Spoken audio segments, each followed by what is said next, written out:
எனக்கு இதுக்கு மேல பேச பதட்டமா இருக்குங்க.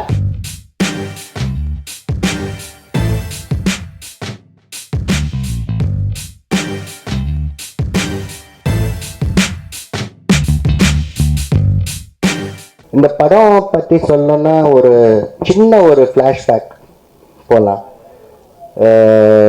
என் டீம் வந்து ஒரு 4-5 பேர். ஸ்கிரிப்ட் கேட்டால் பிடிச்சா ஓடி வாங்க என்கிட்ட சைன் பண்ணணும்னு சொல்லுங்க. அதுக்கப்புறம்தான் நான் வந்து இந்த படத்தை நான் எடுப்பேன், இந்த டைரக்டரை சைன் பண்ணுவேன் அப்படின்னு வந்து சொன்னாங்க. சார் ரொம்ப நல்ல ஸ்கிரிப்ட் ஒன்று இருக்குது, நம்ம கண்டிப்பாக பண்ணி ஆகணும்னு. சரி ஓகே ரைட் பண்ணுவோம் அப்படின்னு ஒரு பென்னும் பேப்பரும் இருக்கு. நம்ம கார்ப்பரேட் நம்ம பென் பேப்பர் எடுத்து எழுதுவோம் இல்லையா. ஸோ எல்லாம் எழுத சரி ஓகே. சரி யார் ஹீரோ சார்? 2 ஹீரோ சப்ஜெக்டுன்னாங்க. அப்படியா சரி, நான் சின்ன பட்ஜெட்டில் எடுங்கன்னா 2 ஹீரோ அதே பட்ஜெட் எகிரிட்ட போதேன்னு நானே. சரி இல்லை சார் கேளுங்கன்னாங்க. சரி ஃபர்ஸ்ட் ஹீரோ யார்? விதார்த் சார்ன்னாரு. ஓகே சூப்பர், நோ ப்ராப்ளம், நல்லா நடிப்பார், எல்லாம் சூப்பர், ஓகே. 2வது ஹீரோ யார்? அது வந்து ராஜபாளையத்தில் தூங்கிட்டு இருக்கோம் சார். அப்படியா தூங்கிட்டு இருக்கோம், ஹெல்ப்புப்பா யார்கிட்ட ஒரு 4-5 ஃபோன் போட்டு ஹெல்ப்பி விட பேசலாம் ஹீரோ கிட்ட. இல்லை சார் சேலரி எதுவும் சாப்பாடு போட்டால் போகிறோன்னு. அப்படியா தினம் தாஜில் தான் சாப்பாடு போட. அப்படியா அப்புறம் தான் சொன்னாங்க 2வது ஹீரோ கிடானி என்னை கலாய்ச்சிட்டானுங்க. அப்போயே அந்த பெண்ணை பேப்பரை வச்சு இப்போ உங்கள் படம் இப்போ அது ஒரு படமாக ஒரு கிடான் கருணை மனுவா நிற்குது.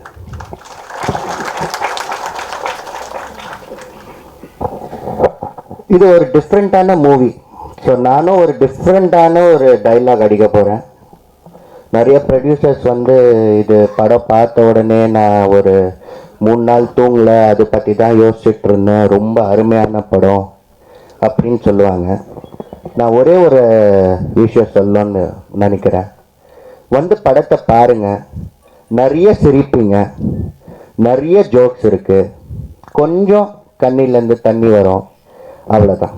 And enjoy the movie. Thank you. ரொம்ப நாளாக ஒரு விஷயத்தை வந்து இந்த படம் வந்து புரியாக்கிடும். அதாவது எப்படின்னா, ஆடு எப்படா பேசும் அப்படின்னவங்க இந்த படம் மூலிமா ஆடு பேசும். கிடாயின் கருணை மூலமாக ஆடு பேசும். இதுதான் படத்தினோட உண்மை. நன்றி, வணக்கம். இந்த படத்தில் என்னை நடிப்பதற்கு அழைத்த இயக்குனர் சுரேஷ் சார் அவர்களுக்கும், இந்த படத்தை தயாரிப்பு நிறுவனம் ஈராஸ் நிறுவனத்திற்கும் அதன் பொறுப்புள்ள அனைவருக்கும் எனது நன்றியை தெரிவித்துக் கொள்கின்றேன். இந்த கிடாவின் கருணை மனுன்றதை பேசுறதுக்கு முன்னாடி நடந்த ஒரு உண்மை சம்பவத்தை சொல்லிடுறேன். அது நடந்த அதே இடத்துல இந்த படம் ஷூட்டிங் நடந்துச்சு. எனக்கு என்னால் அதை எந்த அளவுக்கு யாரும் நம்ப மாட்டாங்க சொன்னாலும், அதோட பிரதிபலன் என்னன்னு எனக்கு தெரியும். நடிக்க கூப்பிட்டாங்க. மருது படம் ஷூட்டிங் ஆர்ட் டைரக்டர். இதில் அந்த படம் ஷூட்டிங்கில் ஒரு நாள் போலீஸ் ஸ்டேஷன் செட்டு நான் நைட்டு 12 மணிக்கு ஷூட்டிங், காலையில் ஷூட்டிங்காக ரெடி பண்ணுறதுக்காக போயிட்டு இருந்தோம். 2 நாளாக தூங்கலை. நைட்டு போயிட்டு இருக்கோம், பைபாஸில் நடு ரோட்டில் ஒரு கண்டெய்னர் லாரி போயிட்டு இருக்கு. போகும்போது சென்டரில் ஒன்று ஒயிட் கலரில் கிடந்துச்சு, வெள்ளையாய். டிரைவர் இதில் ஏற்ற போனார். நிறுத்துங்கன்னு சொல்லி டிரைவர் நிறுத்தினா என்னன்னு பார்த்தா எவ்வளோ பிராய்லர் கோழி நடு ரோட்டில் கிடந்துச்சு. பிராய்லர் கோழி பார்த்தேன். சரி இது எங்கே ரோட்டில் எப்படி மிஸ் ஆகிடுச்சு, தூக்கி வண்டியில் காரில் பின்னாடி டிக்கில் எடுத்து வைப்பா அப்படின்னா வண்டியில் டிக்கில் எடுத்து வச்சு ஷூட்டிங் ஒரு 60 நாள் அங்கே நடக்க போகுது. எடுத்துட்டு போயிட்டே இருந்தோம். போயிட்டு ராஜபாளையத்தில் போய் நைட்டு சரி தூங்கிட்டு நைட்டு 3 மணிக்கு திரும்பி போகணும்னு சொல்லிட்டு லாஞ்சி உள்ள என்ட்ராகிறதுக்கு பைபாஸில் திரும்புகிறோம். ரோட்டு ஓரத்தில் ஒரு புதருக்குள்ள 2 கண்ணு மட்டும் மின்னிட்டு இருக்கு. நான் பார்க்குறேன், இது என்ன 2 கண்ணு மின்னிருக்கேன். டிரைவர் அப்படியே ஓரமாக நிறுத்துங்க, இது என்னன்னு பார்த்தா வண்டி ஒரு ஆடு மயான உயிரோட கிடக்கு. வண்டி நிறுத்திட்டு நான் டிரைவர் நம்ம அசிஸ்டன்ட்ல இருந்தாங்க. அந்த ஆடை தூக்குனா அதோட நிற்க முடியல அந்த ஆடு. ஆனால் செம்பிளி ஆடு, ஒரு பொட்டாடு குட்டி ஓட்டுருக்குன்னு நினைக்கிறானா. சரி இந்த ஆடு எப்படியோ இந்த கிடையாட்டுல இருந்து ஓட்டி போனதான் பைபாஸ்ல ஏதோ மிஸ் ஆயிருக்கு, இது என்ன பண்ணலாம் அப்படின்னு பார்த்துட்டு சரி ஆட்டை தூக்கன்னு சொல்லி தூக்கி ஒருவேளை தூக்கி ஆட்டை திருடுத்துப்பேன்னு சொல்லி யாரும் நம்மளை தேடி வந்துடக்கூடாதுன்னு சொல்லி எனக்கு ஒரு இருந்துச்சு. இருந்தால் ஆட்டை தூக்கியான்னு சொல்லி தூக்கி அது இது நடந்து உண்மை. கோழிக்கு பின்னாடி அந்த ஆடியும் தூக்கி வண்டியில் வச்சுட்டு நேராக திருப்பி அந்த ஹோட்டலுக்குள்ளே விட்டால் ஹோட்டலுக்குள்ள ஆடெல்லாம் கொண்டு வரக்கூடாதுங்க, 3 ஸ்டார் ஹோட்டலில் இருந்தாங்க. இல்லை ஆடு பின்னாடி இருக்கட்டும், அந்த ஆடு நம்ம பார்த்துக்கிறோம்னு சொல்லிட்டு நைட்டே போயிட்டு அதுக்கு தண்ணியெல்லாம் வச்சு அந்த ஆடு எல்லாம் பண்ண தண்ணி குடிச்சோன்னே கொஞ்சம் தெளிவாக வச்சது. காலையில் 5 மணிக்கு எழுந்திரிச்சு அந்த ஆடை பார்த்தா படுத்துருந்துச்சு. எடுத்து பார்த்தா இந்த ஒரு பக்கம் ஏதோ புண்ணாகி ஒரு புழு மாதிரி ஆகி புண்ணாயிடுச்சு. நடக்க முடியல அந்த ஆடுனால. அங்கேருந்து ஒரு அம்மா பின்னாடி மெஸ்ஸில் வேலை பார்த்தவங்களும் உங்களுக்கு டெய்லி 100 ரூபா வரமா இந்த ஆட்டுக்கு தண்ணி இது வச்சுருங்க, நான் காலைல ஷூட்டிங் போயிடுவேன், நைட்டு தான் வருவேன், நான் வாங்கிட்டு போகும்போது அதுக்கு தான் கத்திரிக்காயில் வாங்கிட்டு வரேன்னு சொல்லிட்டு அதெல்லாம் பணம் கொடுத்து அந்த ஆடை பாதுகாப்பாக வச்சுருக்க. செக்யூரிட்டிகிட்டையும் வெளியில் இருந்தவங்ககிட்டையும் சொல்லியிருந்தோம், இந்த காசு கொடுத்துட்டு இந்த ஆடை பார்த்துக்குங்க, தண்ணி இதெல்லாம் வச்சுருங்கன்னு. இது ஒரு 10 நாள் ஷூட்டிங் போய் அந்த ஆடு அங்கேயே இருந்துச்சு. கொஞ்சம் கொஞ்சமாக நல்லாயிடுச்சு. நான் டாக்டர்கிட்டலாம் சொல்லி அவரும் வந்து டெய்லி ட்ரீட்மெண்ட் கொடுக்க ஆரம்பிச்சிட்டாரு. ஆடு நல்லாயிடுச்சு. என்னோட எதுன்னா இந்த ஆடு கண்டிப்பாக ஒரு குட்டி இருக்கு அந்த ஆட்டுக்கு. அது ஒரு 500 ஆடை ஓட்டி போய் இந்த ஆடை அவர் பார்த்துருக்க மாட்டார். ஆனால் அந்த குட்டி கண்டிப்பாக தாய் வரும்னு காத்திருக்கான். இதை எப்படி ஆளும் பார்த்து இந்த ஆட்டுக்காரர் யாருன்னு கொடுத்துடலாம்னு பார்த்தா யாருமே வரல. இந்த ஆடு நல்லாகி நடக்க ஆரம்பிச்சிருச்சு. ரிசப்ஷன் வரைக்கும் வர ஆரம்பிச்சோன்னே இந்த செக்யூரிட்டிக்கு டெய்லி காசு கொடுத்துட்டு இருந்தான். இப்போ அவருக்கு என்ன ஆயிடுச்சுன்னு இந்த ஆட்டு மேலே ஒரு கண்ணாயிடுச்சு. நல்லாயிடுச்சு. நம்ம முன்னாடியே பைபாஸில் தூக்கினாங்க. இதை விற்றா ஒரு 8000 ரூபாய்க்கு போகுன்றது அவர் முடிவு பண்ணி மறுநாள் நைட் நான் வர்றான் சார், இந்த ஆடை தேடி ஆட்டுக்காரங்க வந்தாங்க சார், அதனால் கேட்டு வர்றாங்க அப்படின்னு. யாருப்பா ஆட்டுக்காரங்க வந்துன்னா ஒரு 3 பேர் வர்றாங்க சார். ஆடு இது உள்ளே இருக்கிறது உங்களுக்கு எப்படிப்பா தெரியும்? அவங்களுக்கு எப்படி தெரியும்? அது தெரியல சார், எப்படி கேட்டு வர்றாங்க அப்படின்னு. சரி வந்தால் நாளைக்கு வர சொல்லுப்பா அப்படின்னு அனுப்பிவிட்டேன். அடுத்த நாள் பார்த்தா இன்னும் 2 பேர் எங்கே ஆடுதான் இந்த ஆடு அப்படின்னு தேடி திரும்பி ஹோட்டலுக்கு வர. நான் திரும்ப ஆடு ஒரு ஆள் தான் ஓனராக இருக்கு, 5 பேர் வர்றானே டவுன் பார்த்தா இந்த செக்யூரிட்டி என்ன பண்ணிட்டாரு, இவங்க பக்கத்தில் ஒரு ஆளை செட் பண்ணி நீ உங்க ஆடு தான் கேட்டு வாங்க, ஆடு உள்ள இருக்கு, தூக்கிட்டு போனோம்னா நைட்டு வித்துடலாம்னா ஒரு 8000 ரூபா தேரும் நமக்கு அப்படின்னு பிளான் பண்ணிட்டாங்க. இந்த ஆட்டை இவங்க நான் காப்பாற்றுறதுக்கு போராடுவேன். டெய்லி 2 பேரை அவர் அனுப்பிவிட்டு தெரியாமலே உட்காந்துக்கிறாரு. இதுக்கு ஒரே வழின்னு சொல்லிட்டு நான் போய் ஷூட்டிங் ஸ்பாட்ல இருந்து ஒரு 5 பேரை செக் பண்ணி ஆடு இங்க இருக்கா அப்படி போய் கேட்டு போங்க யாருக்குன்னு நான் அனுப்பி விட்டேன். ஒரு குட்டியானை எடுத்து இந்த மாதிரி ஆடு உள்ள இல்ல அவன் பறிச்சு கேட்ட இந்த ஆடு உள்ள இருக்கிறது எப்படி அவங்க வந்தவங்களுக்கு தெரியும்டா, பின்னாடி கொடிக்கா மரத்துல ஏறி பார்த்தாங்களாம் சார், இந்த ஆடு வந்து தெரிஞ்சிருச்சா அதான் கேட்டு வர்றானுங்க அப்படின்னு. அப்படியான்னு சொல்லி மறுநாள் நான் 5 பேரை செட் பண்ணி இந்த மாதிரி ஆடு முன்னாடி லெஃப்ட் கால் நொண்டு எங்க ஆடு, அந்த ஆடு தான் எங்க ஆடு, பொட்டாடு குட்டி ஒரு அடையாளத்தோட சொல்லி அனுப்பிச்சு விட்டேன். கரெக்டா வந்து எங்க ஆடு உள்ள இருக்காங்கன்னா அவனுக்கு சாக்கு. இப்ப மறுநாள் இல்லை என்னையா ஷூட்டிங் ஸ்பாட்டுக்கு ஏன் காணும் 5 பேர் ஏன் தேடி வர்றானுங்க என்னையா அப்படின்னு தெரியலையா சார் அப்படின்னு. இப்போ ஒன்று பண்ணுவான், 10 பேர் வர்றான் ஒரு ஆட்டுக்கு. இதுக்கு ஒரே முடிவு, அந்த முதல்ல கொடிக்கா மரத்துல இருந்து ஏறி பார்த்தான்னு சொன்ன மாதிரி அவனை வர சொல்லு அப்படின்னு. ஏன் சார் அப்படின்னா முன்னாடி இந்த பின்னாடி நாட்டை பார்த்துக்கிட்டு சொல்கிறோம், மெஸ்ஸில் வேலை பார்க்குறோம், இங்கே குளிச்சுக்கிருந்தாமையா அதை கொடிக்கா மரத்தில் ஏறி மொபைலில் வீடியோ எடுத்துருக்காங்க, போலீஸில் கம்ப்ளைண்ட் இருக்கான், அவனை தேடிட்டு இருக்காங்களாமையா, வர சொல்லி அவனை பிடிச்சி அடைச்சிருவோம் அப்படின்னு. மறுநாள் சார் எவ்வளவுமே வரல சார் அப்படின்னு. முதல்ல ஆட்டை தூக்கியா அப்படின்னு சொல்லி தூக்கிட்டு போய் ஷூட்டிங் ஸ்பாட்டில் வச்சு ஒரு 40-50 நாள் காப்பாற்றி வச்சிருந்தோம். இந்த கோழி ஆடும் ஃப்ரெண்ட் ஆயிடுச்சு. இப்போ இந்த ஆடு இல்லைன்னா கோழி இருக்காது, கோழி இல்லைன்னா ஆடு இருக்காது. இதை ஹோட்டல்ல வைக்காங்க, நான் மெஸ்ஸில் நடக்கிற இடத்துல போய் இந்த கோழி ஆடி கட்டி போட்டாச்சு. இப்போ இந்த மெஸ்ஸில் நைட் ஆனால் நம்ம இந்த டிரைவர் அவங்களாம் ஜரக்க போட்டு சார் போட்டுருவோம் இன்னைக்கு இந்த கோழியை ஒரு 3 கிலோ தேரும் அப்படின்னு. திடீர்னு பார்த்தா பெப்பர் டிரைவர் சார் கோழியை காணும் சார் அப்படின்னு தேடி ஆனா மெஸ்ஸில் கவுத்து வச்சிருக்காங்க. இந்த இதை 3 காப்பாற்றி கொண்டு வந்து 2 கடைசியில் அந்த ஆடு ஷூட்டிங் முடிஞ்சு நான் வீட்டுக்கு எடுத்துக்கிறோம் போது திடீர்னு நைட்டு போய் பார்க்கலாம் இறந்துருச்சு அந்த ஆடு. எனக்கே ஃபீல் ஆகுது, இதுக்கு ஜோடி ஒரு ஆடு வாங்கிடலாம்னு நான் நினைச்சிட்டு இருக்கேன். ஆடு திடீர்னு பார்த்தா எல்லாம் வாழைப்பழம் இந்த கத்திரிக்காய் எல்லாம் வாங்கிட்டு போறேன். அப்பதான் இறந்துருக்குன்னு நினைக்கிறேன். எப்படி இறந்து வச்சு எனக்கு ஒரு அழுவ வர்ற மாதிரி ஆயிடுச்சு. இது என்னப்பா பண்றதுன்னு அந்த ஒரு இதுல இருந்து அந்த கோழி வந்து இந்த ஆடுல இருந்து தேடிக்கிட்டே இருக்கு. இந்த கோழி இதுக்கு ஒரு ஆடு வாங்கிடுவோம், இந்த கோழிக்கு வேற ஆடுன்னு சொல்லிட்டு திருப்பி ஒரு ப்ராப்பர்ட்டி வாங்க ஒரு இடத்துக்கு போறான். இரும்பு கொல்லம்பட்டையில் அடிச்சுட்டு இருக்க இடத்துல ஒரு 2 மாசம் குட்டியை ஒன்று கட்டி போட்டிருந்தாங்க. ஆடு பார்த்தாங்க, இந்த ஆடு நல்லா இருந்துச்சு, இந்த ஆடு எவ்வளவுன்னு கேட்டாங்க. இல்லை கோயிலுக்கு வெட்டுறதுக்காக வச்சிருங்க அப்படின்னு. 2 மாசம் குட்டியாக இருக்கும், கோயிலுக்கு வெட்டுறதுக்கு வச்சிருக்கீங்க. அதுன்னு ஒரு 7 மாசம் கழிச்சு வெட்டிடுவாங்க. வெட்டி என்ன பண்ணுங்க செய்மோச்சம் வாங்கிட வேண்டியதான், மொய் செய்ய வாங்கி வந்து அப்படின்னு. இந்த ஆடை நான் வாங்கிட்டு அது 4000 ரூபா வருவாங்க. சினிமாக்காரன் எனக்கு தெரிஞ்சிருச்சு. சரி 4000 அது 1000 ரூபாய்க்கு தான் போகும். 4000 ரூபா கொடுத்து அந்த குட்டியும் காப்பாற்றி அங்கேருந்து எப்படி வெட்ட போறாங்கன்னு சொல்லிட்டு கொண்டு வந்து ஷூட்டிங்லேயே வச்சிருந்து இப்போ கொண்டு வந்த பிராயல் கோழி ஒன்று ஒரு 7 கிலோ வெயிட் ஆயிடுச்சு. இந்த ஆடு இன்னும் அதை கொண்டு வந்தோடனே வீட்டில் கட்ட ஓனருக்கு இது என்ன ஆடெல்லாம் கொண்டு வந்துருக்கு மேலே 35,000 செட்டு அடிச்சு. இப்போ இந்த ஆடு இந்த கோழியும் உயிரோட இன்னும் இருக்கு வீட்டில். எங்கள் வீட்டில் இன்னும் உயிரோட இருக்கு, காப்பாற்றி வச்சிருக்காரு. இது எதுக்காக ஒரு சின்ன விஷயங்கள் நம்ம ரோட்டில் போகும்போது ஒரு செகண்ட் நம்ம அதுக்கு ஒரு டைம் செலவு பண்ணோம்னா அது ஒரு 10 வருஷம் உயிர் வாழும். ஏன்னா எந்த ஒரு உயிர் அந்த உலகத்தை விட்டு போய்விட்டால் திரும்ப அந்த உலகத்துக்கே வராதுங்க. அதனால உயிரின் மீது ரொம்ப நான் ஆட்டுவேன். இது முடிஞ்சு நான் வீட்டுக்கு வர்றேன், எனக்கு ஃபோனு சார் அப்படின்னு யார் பிரசாந்த் சார் ரமேஷ் சார் அவங்க அடித்தாங்க. என்ன சார் கிடாவின் கருணம் வந்துட்டு ஒரு படம் சார், அதில் நீங்கள் நடிக்கணும் சார், ஒரு டிரைவர் கேரக்டர். இப்போ ஒரிஜினலாகவே ஒரு 2 உயிரை காப்பாற்றிட்டு வந்தேன். சரிங்க சார்னு சொல்லிட்டு போகும்போது இந்த படத்தில் எனக்கு ஒரு கேரக்டர் கொடுக்கும்போது நான் லைவாக நடந்த போனால் கரெக்டாக எங்கே நடந்துச்சோ அதே இடத்துல ஷூட்டிங்கு அங்கேயே சேவ் பண்ணியிருக்கேன். நாங்கள் போயிட்டு எனக்கு எப்படி இது உண்மை அப்போதான் நடந்துச்சு 2 மாதம் முன்னாடி. இப்போ அதே மாதிரி படம் வந்து ஷூட் பண்ணுற மாதிரி நினச்சேன். பெருமையாக இருந்துச்சு, ஒரு ஃபீலிங்காக இருந்துச்சு. இன்னைக்கு நம்மை சுற்றி இந்த மண்ணும் கலாச்சாரமும் நம்ம வாழ்வியலும் எடுக்கக்கூடிய கதைகள் இயக்குநர்கள் விரல் விட்டு எண்ணக்கூடியவர்கள் தான் இருக்கிறார்கள். அதில் சுரேஷாரும் அவர்கள் இந்த நம்மளுடைய கலாச்சாரம் நம்ம பின்னணியும் நம்ம வாழ்வியலும் ஒரு படமாக எடுத்துக்கணும் போது பெருமையாக இருக்கும் போது இந்த மாதிரி இயக்குநர்கள் வருவதை நாம் ஊக்குவிக்க வேண்டும். பெருமையாக இருக்கிறது. அதே மாதிரி இந்த படத்தில் நடித்த விதால் சாரை பற்றி பேசணும்னா ஏனோத்தில் நான் ஆர்ட் டைரக்ஷன் பண்ண அளவுக்கு இந்த கொம்பன் படத்தில் டைரக்டர் விட்டு சார் சும்மா கார்த்தி சாரோட ஏதாவது நடிகை கூடதுங்க அப்படின்னு. என்ன சார் அப்பப்போ நான் ஏதாவது டைலாக் சொல்லுவேன் சார், போட்டு விட்டுருவான். அது நானும் படம் நடிச்சுட்டு தான் இருந்தேன். ஆனால் கார்த்தி சார் என்ன பண்ணுவார், சும்மா இருந்தால் கூட கூப்பிட்டு கேமராமேனை கூப்பிட்டு முகம் தெரியுதா அப்படின்னு பின்னாடி இருக்க சார் நான் எனக்கு டைலாக் தெரியும், டைலாக்கில் இருந்தாலும் வந்து நின்றுப்ப முகமாலும் தெரியிட்டேன். அது வந்து நிற்க வைப்பாரு.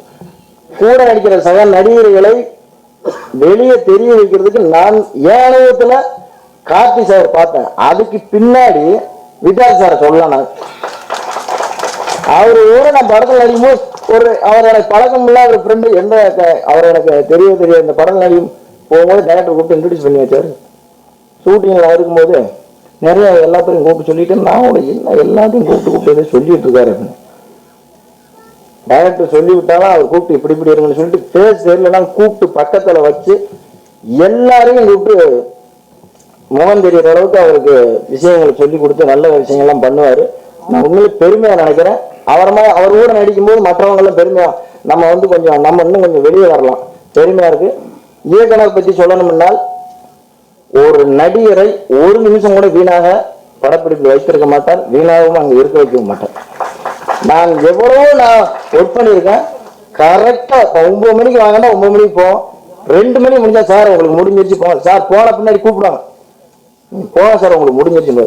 ஒரு நடிகர்களை ஒரு நிமிடம் கூட வீணாக அவர் யூஸ் பண்ண மாட்டார். கரெக்டாக சொன்ன டயத்துக்கு வர வைப்பார், சொன்ன டயத்துக்கு முடிச்சு அனுப்பிவிடுவார். அந்த அளவுக்கு அவர் ஒரு திறமையானவர். கண்டிப்பாக மிகப்பெரிய ஒரு இயக்குனராக சுரேஷ் சார் வருவார். இந்த படத்தில் ஹீரோயினை பற்றி சொல்லணும்னா ஹீரோயின் அதிகமாக பேச மாட்டாங்க. எங்களோட பார்த்தா சிரிப்பாங்க, நாங்களும் சிரிப்போம். நான் லாரி டிரைவராக இருந்து பக்கத்துலேயே 30 நாள் உட்காந்துருப்பாங்க. அவங்க இந்த படத்தில் அறிமுகம் இருக்காங்க. கண்டிப்பாக விரல் வெட்டு சொல்லக்கூடிய ஹீரோயின் நம்பர் 1 நடிகையாக அவங்களும் வருவாங்க. மற்றும் இந்த படத்தில் நடித்திருக்கும் சக நடிகர்கள் அனைவரும் அவர்களும் கொடுத்த பாத்திரங்களை சிறப்பாக பண்ணியிருக்காங்க. இன்னும் 2-3 ஆண்டுகளில் மிகப்பெரிய நடிகர்களாக எல்லாம் இருப்பாங்க, எல்லாரும் பார்க்கலாம். அடுத்து கேமராமேன் பற்றி சொல்லணும்னா காலையில் குட் மார்னிங் சார் வேறு, ஓகே சார் பாய் சார் வேறு. இதை தவிர வேற எதுவும் பண்ணல. ஒரு 5 டீம் அதுவாக சிம்மரை கட்டிக்கிட்டு இருக்கு, ஏதாவது லைட்டாக பண்ணிட்டு இருப்பான். ஒர்க்கை தவிர வேற யாரையும் மதிக்கவும் மாட்டார், பேசவும் மாட்டார். ஆனால் அந்த மாதிரி அவங்க ஒர்க்கு மேலே இருக்காங்க, கரெக்டாக இருப்பார். ஆனால் இந்த படத்தில் ஒர்க் பண்ண அனைவரும் அவர்கள் திறமையை வெளிப்படுத்தியிருக்கார்கள். இந்த படம் கண்டிப்பாக மிகப்பெரிய ஒரு வெற்றி படமாக வரும். அதுக்கு பத்திரிகை ஊடகங்கள் அனைவரும் இதுக்கு உறுதுணையாக இருக்கிறது என்ற நம்பிக்கை எங்களுக்கு. நன்றி, வணக்கம். எல்லோருக்கும் வணக்கம். என் பேர் ஆறுபலா. இங்கே வந்திருக்கும் என்னுடைய நண்பர்களுக்கும் சரி, மீடியா நண்பர்களுக்கும் சரி, ஒரு கிடாவின் கருணைமான படம் உருவாக மேடையிற்கும் அமைந்திருக்கும் எல்லாருக்கும் சரி, சிறப்பு விருந்தினருக்கும் நாசராக்கும் இயக்குனர் நன்றி தெரிவிச்சுக்கிறேன். இந்த படத்தில் வந்து நான் நடிக்கிறதுக்கு எனக்கு இந்த படத்தில் வாய்ப்பு கிடைச்சதுக்கு இந்த படத்தில் ஒர்க் பண்ணுற அசிஸ்டன்ட் டைரக்டர் முரளி தான் எனக்கு ரொம்ப ஹெல்ப் பண்ணார். அதனால் நன்றி நான் அவர் கண்டிப்பாக தெரிவிச்சுக்கணும். அவர் தான் என்னை கொண்டு போய் இயக்குனர் துறை சங்க சார்ட்ட என்னை சேர்த்தாரு. அவர் எந்த மறுப்பும் தெரிவிக்காமல் எனக்கு உடனே ஓகே சொன்னாங்க. அடுத்து என்னோட ஃபோட்டோ நேரம் அடுத்தபடியாக ஈரா தலைமை பொறுப்பில் இருக்கிற சித்திகுமார் ரெட்டி சார் டீம் போச்சு. அவங்களும் பார்த்துட்டு உடனே ஓகே சொன்னாங்க. இங்கே பணம் தான் சில விஷயங்களை எளிதாக முடிவு பண்ணுவோம். நம்பிக்கை ரொம்ப கஷ்டமான விஷயமா இருக்கும். நான் எவ்வளோ என்கிட்ட திறமை இருந்தாலும் வந்து என்ன தீர்மானிக்கிறது என் மேலே இன்னொரு ஜீவன் நம்பணும் என்னையே. அப்படி ஒரு சூழல் தான். அதனால் இங்கே நம்பிக்கை நம்ம மேலே வைக்கிறது தான் என்னுடைய முயற்சியோட வெற்றியாக நான் ஃபீல் பண்ணுறேன். என் மேலே நம்பிக்கை வச்ச என் நண்பன் முரளிக்கு நான் பெரிய நன்றி சொல்லிக்கிறேன். அப்புறம் இந்த படத்தில் நிறைய பேர் மேடையில் இருக்காங்க. சில பேர் அங்கே கூட நடித்த சக நடிகர்களும் கீழே இருக்காங்க. சங்கர், ஊர் முழுங்கி கரிவாம முத்தையா, அதுக்கப்புறம் சசி, இன்னும் 2-3 பேர் இருக்காங்க. அவங்களுக்கும் சேர்த்து நான் நன்றி சொல்லிக்கிறேன். அவங்க சொல்ல சொன்னாங்க. அப்புறம் எல்லாருக்கும் நன்றி, வணக்கம். எனக்கு இதான் முதல் மேடை ஏறி பேசுறது கொஞ்சம் பதட்டமாக இருக்குது. யாரும் எதுவும் நினச்சிக்காதீங்க.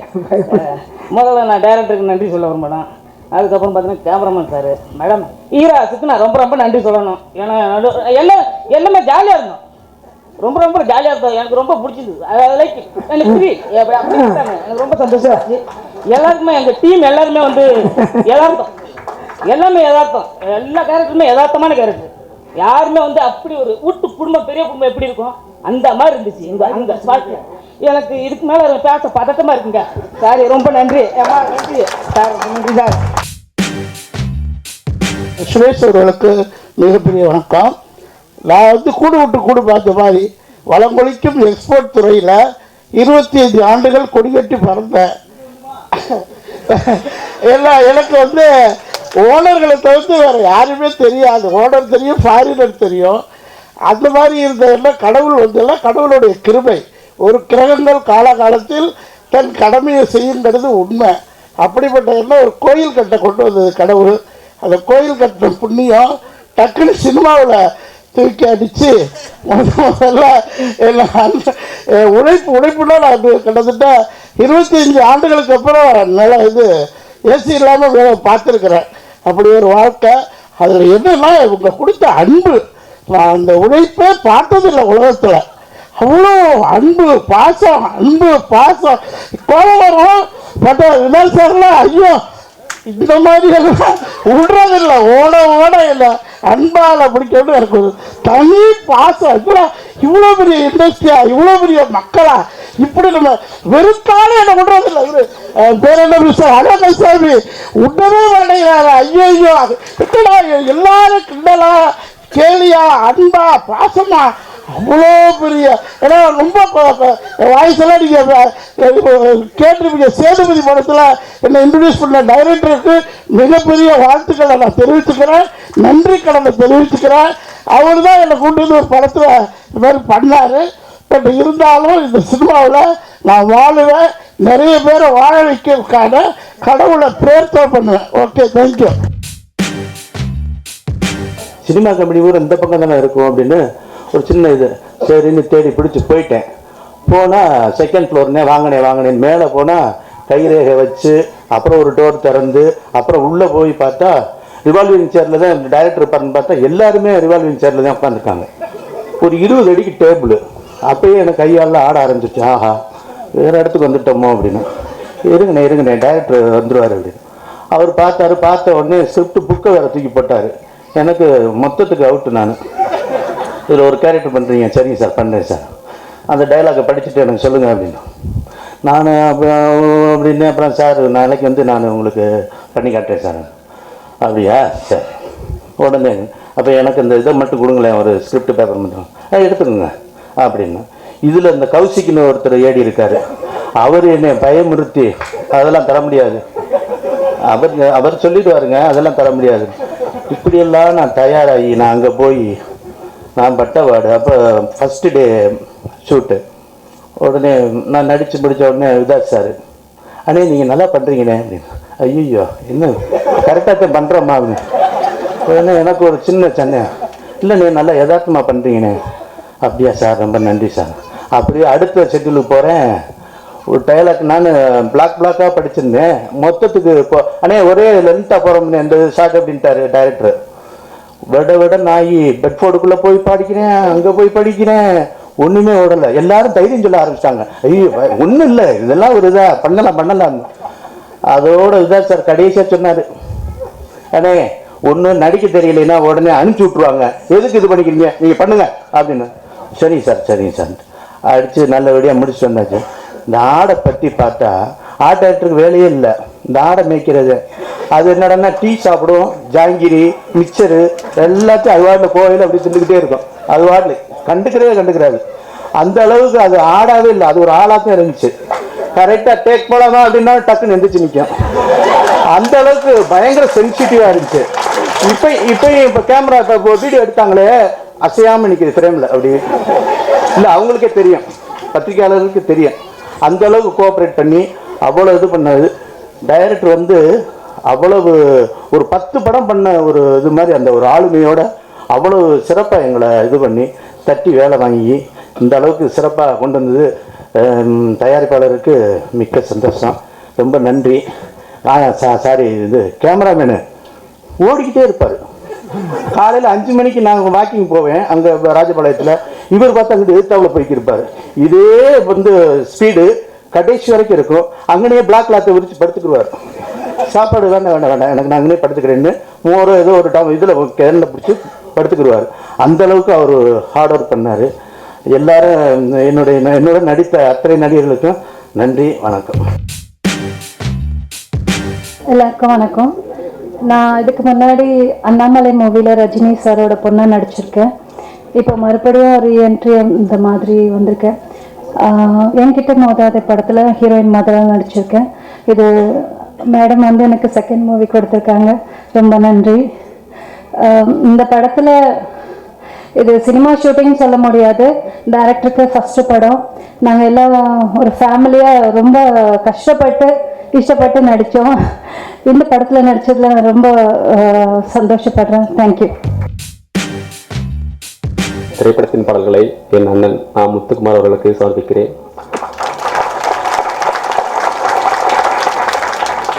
ஒரு கிடாயின் கருணை மனு இத்திரைப்படத்தின் பெயரை கேட்கும்போது இந்த கதை என்னவென்று ஒரு விளங்கி இருக்கும். இத்திரைப்படத்தில் 3 பாடல்கள் இடம்பெற்றிருக்கிறது. முதல் பாடல் கொலை சிந்து வடிவத்தார் ஏற்கனவே இளையராஜா சார் அவர்கள் வந்து 2 பாடலில் பதிவு பண்ணியிருக்காங்க. நாங்கள் ஏறத்தாழ 24 வருஷத்துக்கு பிறகு நாங்கள் அந்த பாடலை பதிவு பண்ணுறோம். அந்த பாடலை அண்ணன் அலுவலகெல்லாம் பாடிக்கிறாங்க. அடுத்தது ஒய்ஃப் ஆந்தம், மனைவி கீதம்னு சொல்லலாம். நான் கெட்ட கேடு வந்தா இந்த ஆடு அப்படின்னு ஒரு பாட்டு. இந்த பாட்டு எழுதும்போது இசையமைப்பாளர் சொன்னாங்க, நெகட்டிவாக இருக்குது நான் கெட்ட கேடுன்னு. நான் சொன்னேன், கிராமத்தெல்லாம் அப்போ எனக்கு தெரியும், அவன் பொண்ணு கல்யாணம் வருவான், அப்போ பக்கத்தில் பார்த்து சொல்லுவாங்க, இவன் கெட்ட கேட்டுக்கு எப்போ பொண்ணு கிடச்சிருக்குதியா அப்படின்னு சொல்லுவாங்க. அதே அந்த படத்தில் ஹீரோ வந்து கெட்டவர் இல்லை, நல்லவர் தான் படத்தில். அந்த பாட்டு வரியில் வந்து உன் கையை நாம் பிடிக்க 7 சிரிப்பு தேஞ்சுது அப்படின்னு வரி போயிருக்கேன். இது வந்து பார்த்தீங்கன்னா கிராம சைடில் ஒரு பொண்ணு தேடி போனால் ஒரு 7 சிரிப்பு தேடுற அளவுக்கு தான் கல்யாணம் முடியும். அப்போதான் பொண்ணு கிடைக்குமா இல்லை தருவாங்களா அது மட்டும் முடிவு பண்ணுவாங்க. அந்த வந்து அந்த பதிவு பண்ணியிருக்கேன் அந்த படத்தில், அந்த பாட்டில்.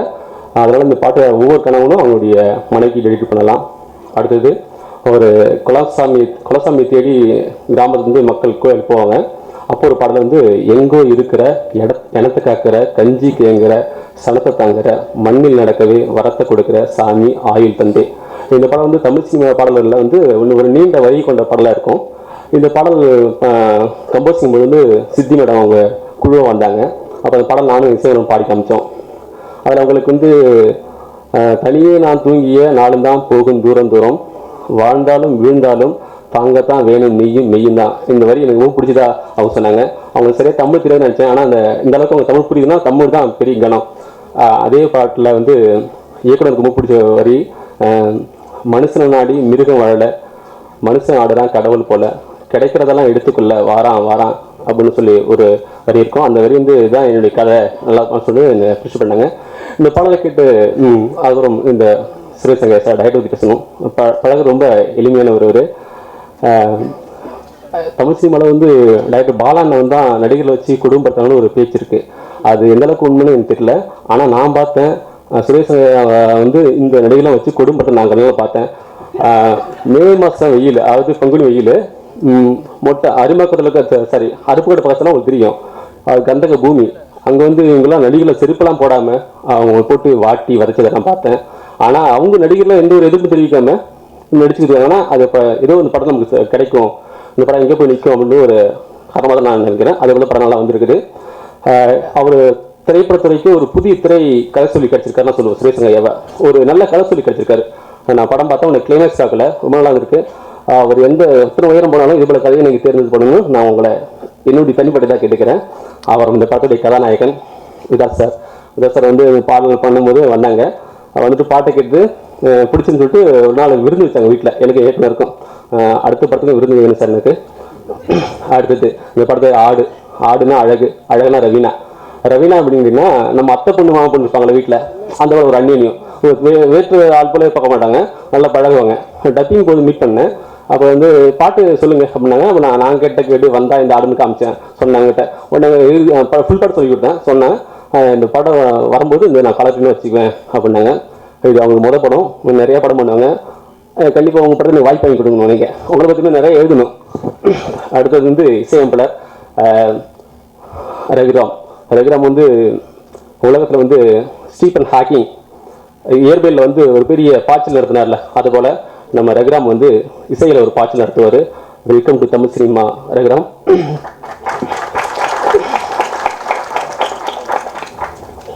அடுத்தது இந்த நடிகர்லாம் கொண்டி வாய்ப்புள்ள ஏழ்ரை மாசு சேவல் அரும்பாடு, இவங்க எல்லாமே இந்த படத்தில் கேரக்டர் நேம் தான். இந்த நேமெல்லாம் நம்ம கேட்டுருக்க மாட்டோங்க.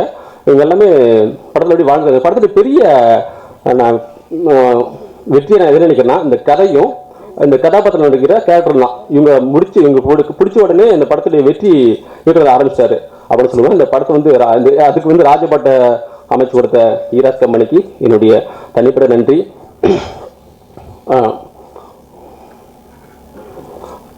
அசிஸ்டன்ட் ரொம்ப கஷ்டப்பட்டாங்க. நான் 4 நாள் பார்த்தேன் அங்கே ஸ்டுடியோக்கு இருந்தால் ரொம்ப கஷ்டப்பட்டாங்க அவங்களாம். ஏன்னா அவங்களும் நடிகர் தான் சிறு போடலாம், நடிகராக சொன்னால் அசிஸ்டன்ட் சிறு போடல அவங்க. ஏன்னா இவங்களை பார்த்து அவங்க போடுவாங்க அப்படின்னு டைரக்டர் அசிஸ்டன்ட்டையும் போட்டு குடும்பம் பார்க்குறாரு அங்கே. அதுபோட்டு அவங்களும் எதிர்ப்பு தெரிவிக்காம சீக்கிரம் ஓடிட்டே இருக்காங்க. பொடிலாம் சுடுது பயங்கரமா. நான் போயிருந்தேன். அந்த காட்டை செடிகிடி ஒன்றுமே கிடையாது. செடினா மொட்டாந்தர பார்த்தா 2 கிலோமீட்டர் தெரியும். அப்படி ஓப்பனா லாஸ்ட்டாக மழை தான் தெரியும். அப்புறம் ஆடாயிட்டு கிராஃபோர்டு அவர் நான் எங்கே பார்த்தீங்க ஓடிட்டேன். அவர் என்னை கூட்டு போயிட்டார். வாங்க போய் தண்ணி குடிச்சாருன்னு ரொம்ப தூரம் போய் தண்ணி குடிச்சு வந்தோம். அவருக்கு என்னுடைய நன்றி தெரிவிச்சுக்கிறேன்.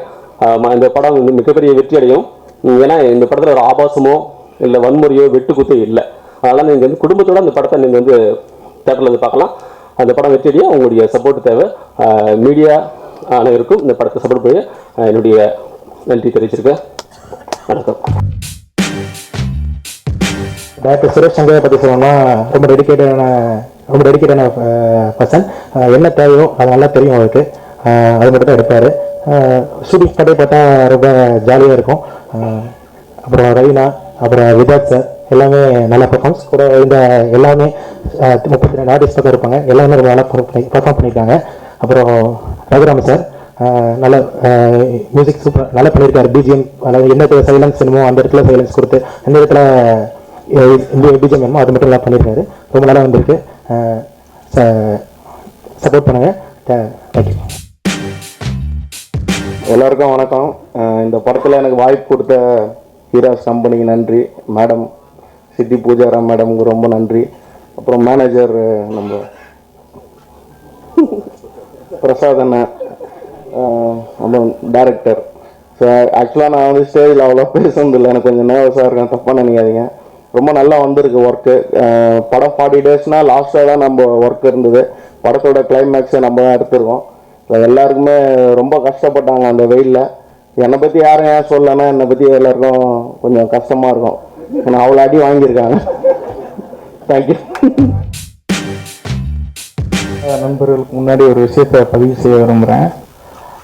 மஸ்குலர் டிஸ்ட்ரஃபி அப்படிங்கிற ஒரு ஜெனட்டிக்கல் டிசார்டர்னால பாதிக்கப்பட்ட சில லட்சம் பேரில் நானும் ஒருத்தன். ஒரு 25 வயசு 30 வயசு வரைக்கும் இந்த நோயோட தன்மை வெளியே தெரியாது. அதுக்கப்புறம் தான் இதோட தாக்கம் ரொம்ப வீரியமாக இருக்கும். ஸோ அதுக்கும் மேலே ஒரு மிகப்பெரிய தன்னம்பிக்கையை வளர்த்துட்டு இன்னைக்கு உங்க முன்னாடி உட்காந்துருக்கேன். முத சொந்த ஊர்லேருந்து இங்கே வரும்போது எனக்கு என்னோட திறமையை மதிச்சு எனக்கு வாய்ப்பு கொடுத்தது Kaakkamuttai Manikandan sir, Karthik Subbaraj.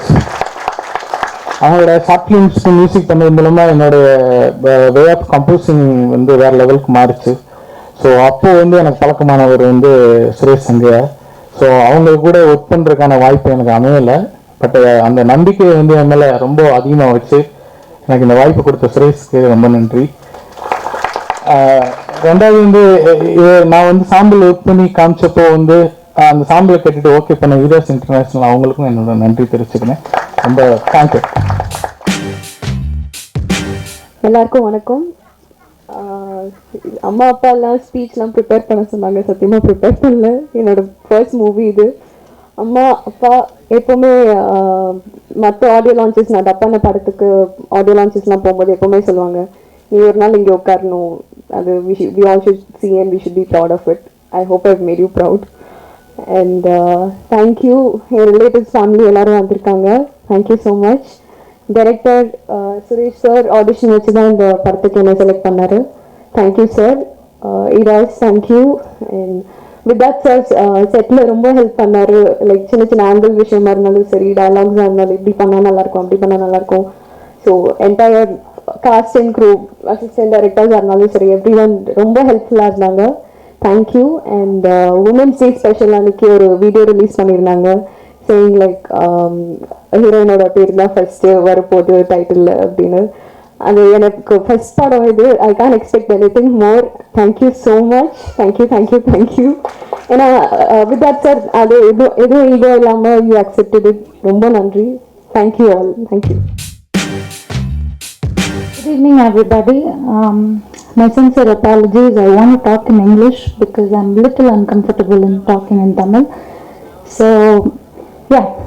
Good evening and welcome, respected members of the media, esteemed guests, Nasser sir. Thank you so much for coming and gracing our function. To talk about our film, Kidain Karunai Manu.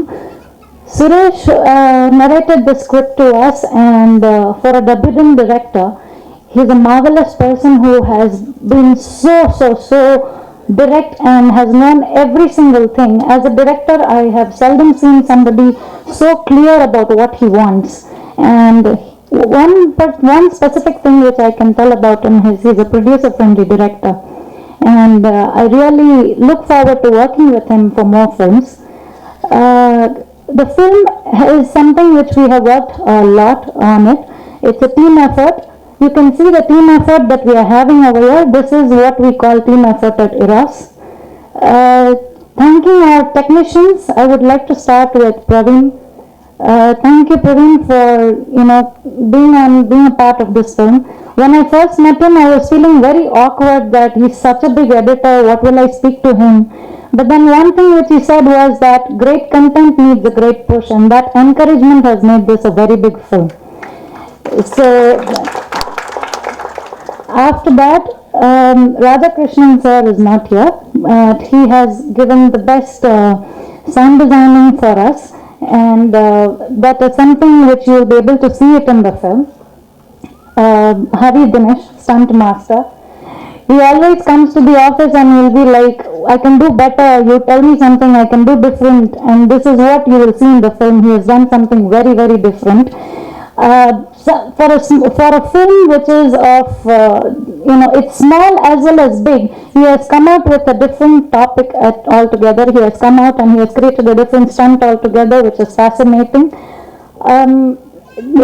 Saran, you have been the best cameraman, and the most friendly person who has no egos and just a hard-working person, that is Saran. Wherever we call him, whenever he is right there. Music, Raghuram, you've done a wonderful job. All your songs, I'm going to keep it one by one as my caller tunes that you have created. All the actors, Vidat, you've done a wonderful job. Again, I look forward working with you as well. Ravina, you were a surprise for our film. We Maria Suti Pata, and then we come on to Ravina. Suresh's surprise that was. We were thinking of all big names, and then he comes up with like there's a famous dubbing artist Ravina. I was like, okay, let's do it. So she's been a very good surprise, and we've been very supportive. All the other actors who have been a part of this film, I thank you all for being there for us 39 days, 40 days preparing and just being there in all kinds of weather, regardless of anything, and you've given your best. Lastly, what I would want to say, often we forget the people who are the secondary people on the shoot as well as on the post-production side and everywhere, who do more hard work.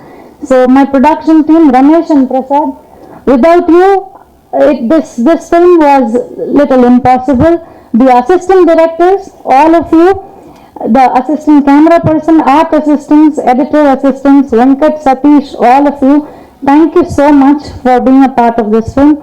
Please see the film at the theaters. I hope you enjoy our experience. Thank you. First of all, Suresh, thank you for the script. Thank you, Siddhi. Thank you, Vidhat sir. Thank you, Sagar. It was a lovely experience working with you guys. ஒரு ஒன்றரை வருஷத்துக்கு முன்னாடி night 2 மணிக்கு எனக்கு ஒரு மிரட்டல் phone call ஒன்று வந்து, இன்னும் நீங்கள் வந்து கபாலி, கொம்பன் இந்த மாதிரி அந்த மாதிரி பெரிய பெரிய படங்கள் மட்டும்தான் பண்ணுவீங்களா, சின்ன ஸ்கிரிப்ட்லாம் பண்ண மாட்டீங்களா அப்படின்னு. அப்படிலாம் ஒன்றும் இல்லையா, நான் அவர் பயங்கரமாக தண்ணி போட்டிருந்தார். ஸோ கிட்டத்தட்ட ஒரு 3/4 மணி நேரம் பேசினார் என்கிட்ட, பண்ணுவியா மாட்டியா இந்த ஸ்கிரிப்டை, பண்ணுவியா மாட்டியா அப்படின்னு. சரி, அவருக்காகவே இந்த ஸ்கிரிப்டை கேட்கலாம் அப்படின்னு சொல்லிட்டு அடுத்த நாள் காலையிலே ஃபிக்ஸ் பண்ணி வாங்க நான் கேட்டுறேன் அப்படின்னு சொல்லி கேட்டதுக்கப்புறம் நான் அந்த 2.5 மணி நேரத்தில் நான் ரசிச்சது வந்து அவருக்கு திருப்பி நான் 3/4 மணி நேரம் ஃபோன் போட்டு பேசினேன் அடுத்த நாள் காலையில். இவ்வளோ ஒரு நல்ல ஸ்கிரிப்ட் ஆரம்பிச்சிருக்கு. சுரேஷோட ஸ்கிரிப்ட் கேட்ட உடனே அதுக்கு பணம் தோணுச்சு. உடனே நான் உங்களுக்கு ஹீரோஸ்க்கு ஃபோன் பண்ணி, நீங்கள் சம்பளத்தை என்ன வேணாலும் ஃபிக்ஸ் பண்ணிக்கங்க, ஆனால் இந்த படத்தில் நான் இருக்கேன் அப்படின்னு சொல்லிட்டேன். நான் உடனே அந்தளவுக்கு எனக்கு I was really happy. Script கேட்கும்போது எந்த அளவுக்கு ஒரு எக்ஸ்பீரியன்ஸ் இருந்ததோ அதோட பெட்டராக வந்திருக்கு இன்னைக்கு ஃபிலிம். நடித்தவங்களுக்கு எல்லாருக்கும் வேறு கேரக்டரைசேஷன் எல்லாருமே வந்து கண்டிப்பாக வந்து கிரியேட் மார்க் அப்படின்னு சொல்லிட்டு அடுத்த 2 வருஷத்தில் ரகுராம் லவ்லி மியூசிக், அவசம் பிஜிஎம் ரொம்ப நல்லா வந்திருக்கு. ஃபர்ஸ்ட் காப்பி கண்டிப்பாக எல்லாருக்குமே வந்து பிடிக்கக்கூடிய ஒரு படம். சுரேஷ்க்கு வந்து I'm sure this is huge platform. மாநகரம் ரீசெண்டாக இந்த மாநகரம், துருவங்கள் 16 அந்த வரிசையில் வந்து இந்த படமும் ஒரு நல்ல வெற்றி படமாக அமையும் அப்படின்னு சொல்லி எனக்கு பெரிய நம்பிக்கை இருக்குது. உங்கள் சப்போர்ட்டும் தேவை. தேங்க்யூ. எல்லாருக்கும் வணக்கம். நான் வந்து காக்காமுட்டை மணிகண்டன் சாரோட அசிஸ்டன்ட் டைரக்டர். நான் இங்கே மேடையில் இருக்கிற எல்லாருக்கும் என்னோட நன்றியை தெரிவிச்சுக்கிறேன். முக்கியமாக நாசர் சார், பிரபுசாரம் சார், எல்லாருக்குமே என்னோட நன்றி. பிரவீன் சார், இந்த கதையை வந்து கேட்டு உடனே அக்செப்ட் பண்ணதுக்கு ஈராஸ் நிறுவனத்துக்கு என்னுடைய ரொம்ப நன்றி. தென் மியூசிக் டைரக்டரை பற்றி பேசணும். அவர் வந்து ரொம்ப நல்லா பண்ணுவார். திடீர்னு நான் ரெஸ்ட் எடுக்க போகிறேன் அப்படின்ட்டுவார். ஏங்க போடுங்க மியூசிக் போடுங்க அப்படின்னா, நான் இப்போதைக்கு போட முடியாது, மெதுவாக போடுறேன் அப்படின்பாரு. சரி சொல்லி அது கொஞ்ச நேரம் வெயிட் பண்ணுவேன். திருப்பி திடீர்னு அவராக வந்து கூப்பிட்டு தூங்கிட்டு இருப்பேன். ஒரு 12 மணிக்கு மேலே கூப்பிட்டு திருப்பி மியூசிக் போடுவார். கூப்பிட்டு நல்லா இருக்கா அப்படின்பாரு. இப்போ திடீர்னு கூப்பிட்டு கேட்டால் நான் என்ன சொல்கிறது அப்படின்னு சொல்லுவேன். அப்படியே போட்டது தான் இந்த 3 பாட்டும். இந்த 3 பாட்டும் ரொம்ப நல்லா வந்திருக்குது. 3 பாட்டில் ஃபஸ்ட்டு பாட்டு வந்து கொலை சிந்து. இந்த ஐடியா கொடுத்தது வந்து லிரிக் ரைட்டர். இந்த படத்தோட டைட்டில் பார்த்துட்டு ஏன் கொலை சிந்தை வந்து வைக்கக்கூடாது அப்படின்னு சொல்லி சொன்னார். அதுக்கப்புறம் அவர் ரெஃபரன்ஸ் எல்லாம் எடுத்து காமிச்சார். காமிச்சதுக்கப்புறம் தான் எனக்கு அது ரொம்ப பிடிச்சிருந்துச்சி. அந்த பாட்டில் வர லிரிக்ஸ் வந்து எல்லாமே இந்த படத்தில் சீனாக வச்சுருந்தது. அதுக்கப்புறம் அந்த லிரிக்ஸ் எல்லாத்தையும் எடுத்து மாற்றி அமைச்சு அதை வந்து பாட்டாக வந்து கொடுத்துருக்காரு. அப்புறம் நிறைய பேசுனது கிடையாது, மன்னிச்சிருங்க. அப்புறம் மீடியா எல்லாருக்கும் நன்றியை தெரிவிச்சுக்கிறேன். தென் பிரவீன் சார் வந்து நான் சொன்ன உடனே நான் அந்த படத்தை பண்ணுறேன் அப்படின்னு சொன்னார். அவருக்கும் என்னுடைய நன்றியை தெரிவிச்சுக்கிறேன். அப்புறம் விதாத் சார் வந்து ஃபஸ்ட்டு இந்த கதையை வந்து கேட்டுட்டு மணிகண்டன் சார் தான் ஃபஸ்ட்டு ப்ரொடியூஸ் பண்ணுற மாதிரி இருந்துச்சு. அப்போ வந்து விதாத் சார் ஆஃபீஸில் உட்காந்துருப்பேன். அப்புறம் தான் அவர்கிட்ட வந்து கதை சொல்லி பேசினதுக்கப்புறம் அதுக்கப்புறம் ஏதோ ஒரு சில காரணங்களால் மிஸ் ஆகிடுச்சு. அதுக்கப்புறம் அந்த கதையை வந்து மணிகண்டன் சார் வந்து ஈராஸுக்கு அனுப்பிச்சு ஈராஸ் அவங்கள கேட்க வச்சு அதுக்கப்புறம் அவங்க கேட்ட உடனே இந்த கதையை வந்து கேட்ட உடனே ஓகே சொல்லிட்டாங்க. எனக்கு அது ரொம்ப பிடிச்சிருந்துச்சு. அப்போது அவங்க யார் ஹீரோ அப்படின்னு சொல்லி கேட்கும்போது நான் மறுபடியும் விதாத் சாரை தான் சொன்னேன். அவங்க கேட்ட உடனே இவர் செட் ஆவாரா அப்படின்னு கேட்டாங்க. ரொம்ப செட் ஆவார், கரெக்டாக இருப்பார் அப்படின்னு சொன்னேன். அப்புறம் ரொம்ப நாளாக வந்து ஹீரோயின் தேடிட்டே இருந்தேன். ஹீரோயின் நிறைய பேரை பார்த்தேன், கிட்டத்தட்ட ஒரு அசிஸ்டன்ட்ஸ்லாம் தெரியும், ஒரு 100 பேருக்கு மேலே இருக்கும், 100-150 மேலே இருக்கும். நானும் பார்த்தேன், எதுவுமே இல்லை அசிஸ்டன்ட்ஸ் கடைசி வரைக்கும். அதுக்கப்புறம் ஒரு கட்டத்துக்கு மேலே வந்து எனக்கு ரெஃபரன்ஸ் காட்டவே மாட்டாங்க ஃபோட்டோஸை. ஏதாவது காட்டுங்க அப்படின்னா, இல்லை சார் நான் இருக்கிற எல்லாமே காட்டிட்டேன், இதுக்கு மேலே நான் என்னத்தை காட்டுறது அப்படின்னாங்க. சொன்னோன்னா சரி சொல்லிட்டு நானும் அதுக்கப்புறம் கொஞ்சம் சர்ச் பண்ணதுக்கப்புறம் தான் அந்த டப்பிங் ஆர்டிஸ்ட் வந்து ரவினா அந்த வந்து டிஸ்னரில் இதில் பார்த்தேன், டைரக்டரில். அது பார்த்தோன்னே அவங்கள கூப்பிட்டு நடிக்க சொன்னேன். ஓகேவான்னு கேட்டேன். ஓகே அப்படின்னாங்க, நடிக்க சொன்னேன். ஒரு சீன் நடிச்சு காமிச்சாங்க. நடித்தோன்னே சரி ஓகே நீங்கள் தான் ஃபிக்ஸ் அப்படின்னு சொல்லிட்டு ஃபிக்ஸ் பண்ணிட்டேன். அவங்க பார்த்தோன்னே பிடிச்சிருந்துச்சி. அதுக்கப்புறம் சரணை பற்றி சொல்லணும்னா, ஓடிக்கிட்டே இருப்பார், ரொம்ப நல்லா ஒர்க் பண்ணுவார். ஏதாவது ஒரு ஷார்ட் வச்சாலும் என்கிட்ட வந்து கேட்பார், இதை இப்படி பண்ணிக்கலாமா, மாற்றி பண்ணிக்கலாமா, கேமரா அந்த ஆங்கிள் வைக்கலாமா, அந்த ஆங்கிள் வைக்கலாமான்னு கேட்டு தான் பண்ணுவார். ஏன்னா டைரக்டருக்கு ரொம்ப சப்போர்ட்டிவாக இருக்கிற ஒரு நல்ல கேமராமேன் அவர். அப்புறம் ஃபைட் மாஸ்டர் தினேஷ் சாரை பற்றி சொல்லணும். அவர்கிட்ட நான் ஃபஸ்ட் டைம் பேசும்போது நான் வந்து சொன்ன விஷயத்த சொன்னேன், எனக்கு ஒரு கலவர சீக்வன்ஸ் வேணும், ஆனால் ரொம்ப ரியலாக வேணும் அப்படின்னு நான் கேட்டேன். பண்ணிடலாம் அப்படின்னு சொன்னார். அதே மாதிரி ரொம்ப ரியலாக இந்த படத்தில் அந்த ஃபைட்டை ரொம்ப அமைச்சு கொடுத்ததுக்கு அவருக்கும் ரொம்ப நன்றி. அந்த இடத்துல வந்து அவர் டம்மி ஆக்சுவலாக சாரி எல்லா ஆக்டர்ஸுக்கும், ஆர்ட் டைரக்டர்கிட்ட நான் ஃபஸ்ட்டே சொல்லிட்டேன் டம்மிலாம் செய்ய வேண்டாம் அப்படின்ட்டு. ஏன்னா அது அசிஸ்டன்ட்டுக்கு தெரியும், டம்மி செஞ்சால் பவுன்ஸ் ஆகும், அடித்தா அது பண்ணக்கூடாது அப்படின்னு சொல்லிட்டு வெயிட்லெஸ்ஸான கட்டதான் அது கொடுத்தவொடனே விதார் சார் பார்த்தார். ஏன்னா ஃபர்ஸ்ட் எய்டு அவருக்கு தான் விழுகும். அது சரி எப்பயாச்சும் ஒரே டேக்கில் எடுத்துடலாம் அப்படின்னு சொல்லிட்டு ஒரு 3-4 கேமரா வச்சு எடுத்துகிட்டு இருக்கிறேன். கடைசியில் பார்த்தா பின்னாடி சோப்போம் அப்படி சோப்போம், கடைசியில் ஒரு 4-5 அடி வாங்குவார். அதுவும் வேறு ஆங்கிள் வாங்குவார். அது நினைக்கும்போது ரொம்ப கஷ்டமாக இருந்துச்சு. ஆனால் ரொம்ப இதுக்கு வந்து ஒத்துழைப்பு கொடுத்து ரொம்ப நல்லா நடிச்சிருக்காரு. தென் இப்போ மற்ற ஆர்டிஸ்ட்டை பற்றி பேசணும்னா, இதில் நிறைய கேரக்டர்ஸ் இருக்கிறாங்க. கிட்டத்தட்ட ஒரு 39 கேரக்டர்ஸ் இருக்கிறாங்க. 39க்கு மேலே இருப்பாங்க. எல்லாருமே ஒரே இடத்துல தான் இருப்பாங்க, வேறு இடத்துல எங்கேயும் போக மாட்டாங்க, ஒரே இடத்துல இருப்பாங்க. ஃப்ரேம்ஸ் பார்த்தோம், ஒரு ஃப்ரேம்ஸ் அப்போ கேமராமேன் சொல்லுவார், எப்படிங்க ஃப்ரேம் வைக்கிறது, எல்லாம் ஒயிட் லென்ஸாக போட வேண்டியிருக்கு அப்படின்பாரு. வேறு வழி இல்லை, வச்சு தாங்கன்னா இவங்களை எல்லாத்தையும் வச்சு தான் எடுக்கணும் அப்படின்னு சொல்லி எல்லா ஆர்டிஸ்ட்டையும் உள்ள கொண்டு வரணும். எல்லா ஆர்டிஸ்ட்டும் அவங்களுக்குள்ள கோஆப்ரேட் பண்ணி ஒருத்தருக்கு ஒருத்தர் விட்டு கொடுத்து ரொம்ப சிறப்பாக ரொம்ப நல்லா பண்ணியிருக்கிறாங்க. அப்புறம் என்னோட அசிஸ்டன்ட் டைரக்டர்ஸ் ரொம்ப கஷ்டப்பட்டாங்க. செருப்புலாம் கலட்ட சொல்லி, ஏன்னா அவங்கெல்லாம் போட்டால் அவங்களும் போட்டுருவாங்க அப்படின்னு சொல்லிட்டு அந்த கந்தக வெயில் அந்த இடத்துல கீழே நிற்க முடியாது, அந்த மாதிரி இருக்கும். ஆனால் ரொம்ப ரொம்ப டெடிக்கேட்டடாக ஒர்க் பண்ணி எல்லாருமே ரொம்ப நல்லா ஒர்க் பண்ணதுக்கு அவங்களுக்கு ரொம்ப நன்றி. அப்புறம் லைட்மேன்ஸ் எல்லாரும், டிரைவர்ஸு, அங்கே இருக்கிறவங்க எல்லா அசிஸ்டன்ஸு, காஸ்டியூமரு, அவங்களுக்கும் எல்லாருக்கும் நான் நன்றி தெரிவிச்சுக்கிறேன். முக்கியமாக இந்த படத்தில் எங்களோட கடைசி வரைக்கும் வெயிலில் காஞ்ச ப்ரொடக்ஷன் மேனேஜர்ஸ், அவங்களோட பிரசாத் சார், தென் ரமேஷ் சார், அவங்களாம் ரொம்ப கஷ்டப்பட்டாங்க. ஏன்னா சில இடத்துலலாம் வந்தோடனே வந்து அரேஞ்ச் பண்ணிவிட்டு ரூமுக்கு போயிடலாம், இவங்களால போக முடியாது. ஏன்னா அது காடு, எங்கேயும் ஒளியவும் முடியாது. ஏதாவது ஒரு ஓரத்தில் நின்றுருப்பாங்க, கேமரா டப்புன்னு சார் இந்த பக்கம் வாங்க சார் அப்படின்னா அந்த பக்கம் ஓடுவாங்க, அந்த பக்கம் கேமரா வச்சா திருப்பி இங்கிட்டு ஓடுவாங்க. இதில் கேரவன் இது வேற, வண்டி எல்லாமே அங்கங்கே எல்லா இடத்துலையும் நின்றுருக்கும். மாற்றி மாற்றி எல்லாத்தையும் அரேஞ்ச் பண்ணி கொடுத்து ரொம்ப எனக்கு உதவியாக இருந்த அவங்களுக்கும் என்னோட நன்றியை தெரிவிச்சுக்கிறேன். அப்புறம் மீடியா இந்த படத்தை வந்து ரொம்ப எனக்கு சப்போர்ட் பண்ணணும்னு நான் வேண்டி கேட்டுக்கிறேன்.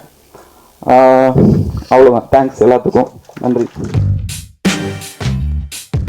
பத்திரிகை தொலைக்காட்சி நண்பர்களுக்கு பணியான மாலை வணக்கம். மேடையில் அமர்ந்திருக்கும் எங்களுடைய தலைவர் நாசர் அண்ணாவுக்கு வணக்கம். என்னுடைய குருநாதர் என்னை திரையில கருமைப்படுத்திய இயக்குனர் பிரபுசல்மா அவர்கள் என்னுடைய பணியான வணக்கத்தை தெரிவிக்கிறேன். ஒரு கிடாயின் கருணி வேணும், ஆக்சுவலாக சுரேஷ் சங்கா வந்து மணிகண்டன் மூலமாக தான் எனக்கு அறிமுகம். மணிகண்டன் வந்து உங்களுக்கு அடுத்து ஒரு நல்ல கதை இருக்குது, என்னோட அசிஸ்டண்ட் சுரேஷோட கதை இருக்குது, அதை கேளுங்க அப்படின்னு. கதையை கேட்ட உடனே ஆக்சுவலாக அது என்னென்னா, இந்த படம் பார்க்கும்போது இது ஹீரோ ஓரியன்ட் மூவி கிடையாது. ஹீரோனா இதில் இருக்கிற நீங்கள் பார்த்துருப்பீங்க 40 கதாபாத்திரங்களுமே ஹீரோ தான். அவ்வளோ பிரமாதமாக ஆக்ட் பண்ணியிருக்காங்க. அதனால அந்த கதாபாத்திரம் என்னோட இதில் என்னோட கேரக்டர் ராமமூர்த்தின்னு, அந்த கதாபாத்திரம் எனக்கு ரொம்ப பிடிச்சிருந்து. எப்படியா இந்த படத்தில் நான் நடிச்சிடணும்னு அப்போ எனக்கு தோணுச்சு. இதை நான் மணி முதல்ல பண்ணுற மாதிரி இருந்தது. அப்புறம் ஈராஸ் நிறுவனத்துக்கு போச்சு. அப்புறம் நான் சுரேஷை கேட்டேன், நீங்கள் நான் பண்ணுறேங்க என்னன்னாலும் பரவாயில்லன்னு. ஆனால் அவ்வளோ பெரிய நிறுவனம் இயக்குனர் சொன்ன உடனே அவங்களே யோசித்து என்னை கூப்பிட்டு பேசினாங்க. இப்படி ஒரு வாய்ப்பு கொடுத்த சாகர் சார், சித்தி மேடத்துக்கு நான் ரொம்ப நன்றி சொல்லிக்கிறேன். ஏன்னா இந்த படம் பார்க்கும்போது நான் ஒவ்வொரு தடவையும் சொல்லுவேன், எல்லாரும் என்னை பார்க்கும்போது இன்னைக்கு வரை என்ன பேசுகிறாங்கன்னா, மைனா மாதிரி ஒரு படம் கொடுங்க சார், மைனா மாதிரி ஒரு படம் கொடுங்க, மைனாவை தான் ஃபஸ்ட்டு சொல்லுவாங்க. நானும் ஒவ்வொரு படங்களையும் நானும் வந்து சொல்லுவேன், இது மைனா மாதிரி எனக்கு ஒரு படம் கொடுக்குங்க, இந்த படம் மைனா மாதிரி இருக்குங்க. திருப்பி எனக்கு ஒரு ஆசை தான் அந்த லெவலுக்கு ஒரு படம் வேணும் அப்படின்னு. அப்படி மாதிரி மைனா மாதிரி மனசுக்கு நெருக்கத்தில் வச்சு பார்க்கக்கூடிய படம் அது இருக்கும். அதில் வந்து நான் உறுதியாக சொல்லுவேன், அந்த அளவுக்கான ஒரு சிறந்த படம் இந்த படம். எல்லாம் முடிச்சுட்டு இதில் ஒரு சம்பவம், ஏன்னா அந்த படத்தில் கதாபாத்திரங்கள் நீங்கள் ஒவ்வொன்று பேசினதை வச்சே சொல்லியிருக்கலாம், இவங்கெல்லாம் எப்படியெல்லாம் ஆக்ட் பண்ணியிருப்பாங்க. ஏன்னா நாங்கள் ஒவ்வொருத்தருடைய கதாபாத்திரங்களுடைய குணாதிசயங்கள் இதில் தெரிஞ்சுது.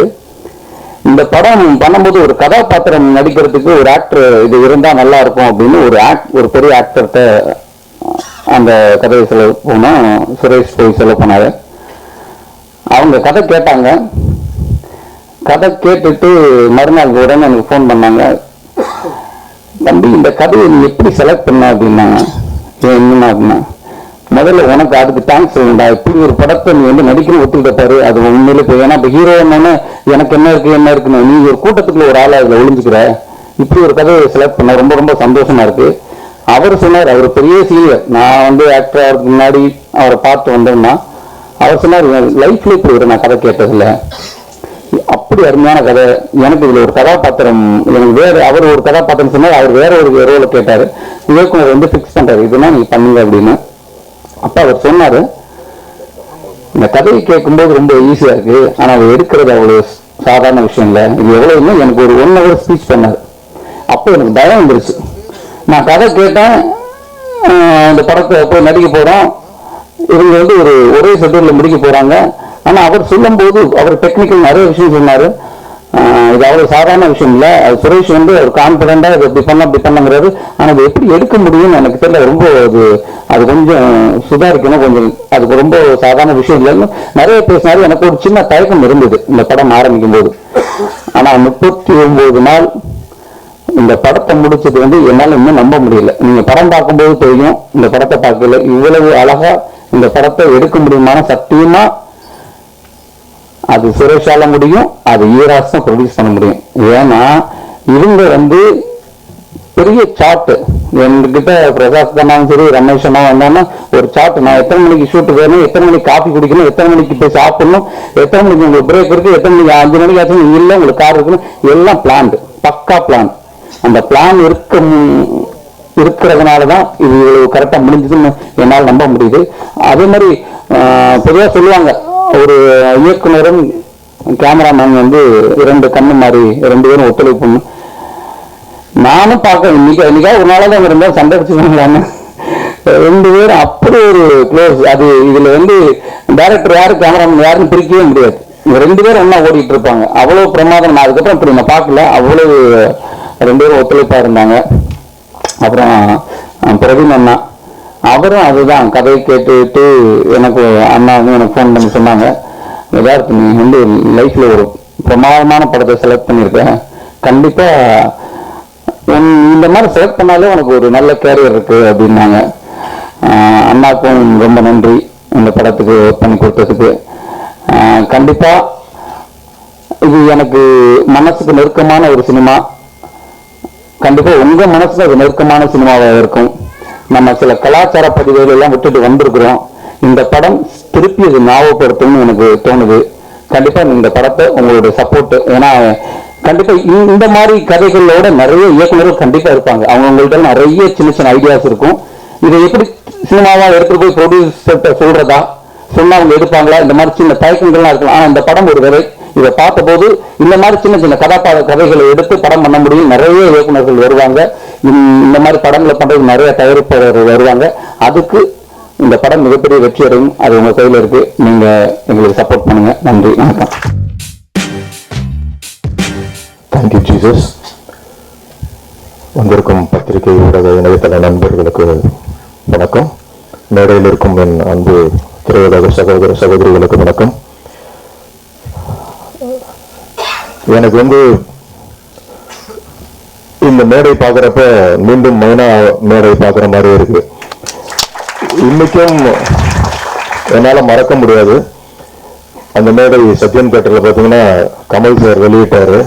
கமல் சார் இந்த மாதிரி ஸ்டேஜில் உட்கார்ந்தவனு என்னை கூப்பிட்டு கேட்டது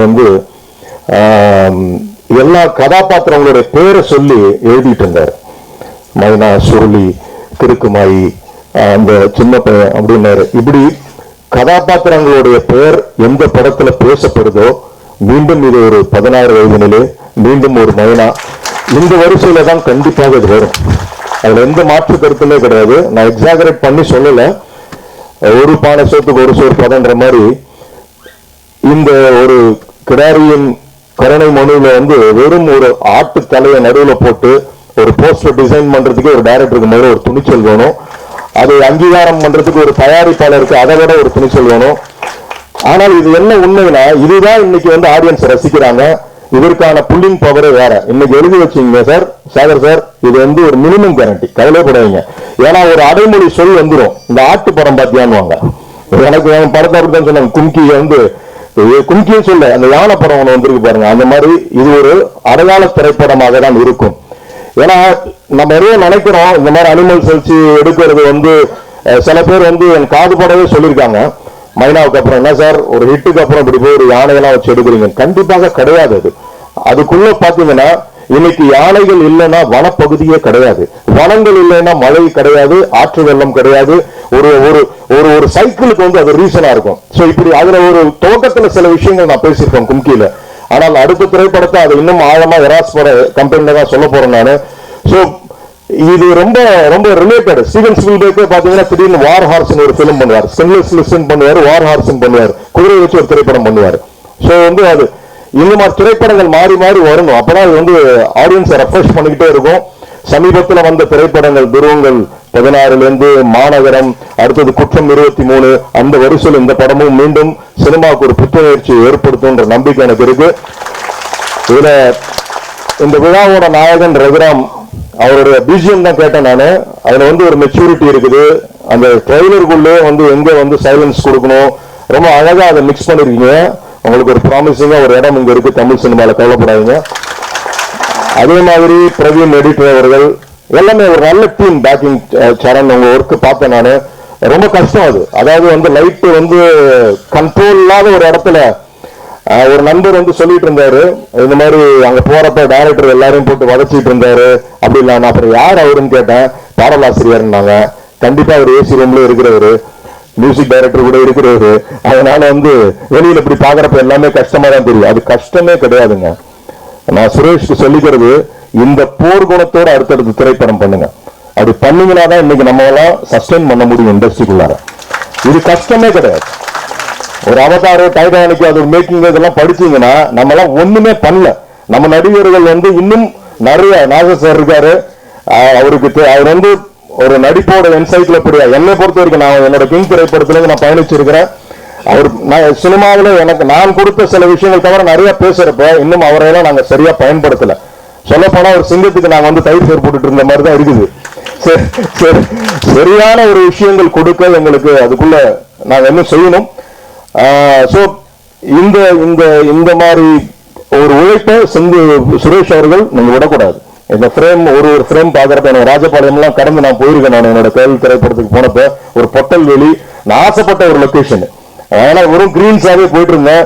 இந்த மாதிரி ஒரு ட்ரை லேண்ட் ஒரு வார்ம் டோன்ல ஒரு பிலிம் பண்ணும் அப்படின்னு நினைக்கிறப்ப அதை செலக்ட் பண்ணுவோம். எங்க பார்த்தாலும் பணம் காடுகள் இந்த கள்ளி செடி அந்த முள்ளு செடிகள் தான் இருக்கும். ஆனா ரொம்ப ரொம்ப அழகா இருக்கு. அது ரொம்ப டிஸ்டர்பன்ஸ் இல்லாம ஃப்ரேம்ல இருக்குது. ஸோ என்டையர் டீம் உங்க நடிகர்கள் எல்லாரும் பாக்குறப்ப எனக்கு இதுல பிடிச்சது என்னன்னா அந்த மண்ணை சார்ந்த மனிதர்களாகவே எல்லாம் தெரியுறீங்க. அதுதான் பெரிய சக்சஸ் இந்த படத்துக்கு. யாரையும் கொண்டு வந்து மாத்தல, ரொம்ப அழகா எல்லாரும் பண்ணிருக்காங்க. ஒரே ஒரு விஷயம், the more we are regional, the most we are international. அதுதான் உண்மை.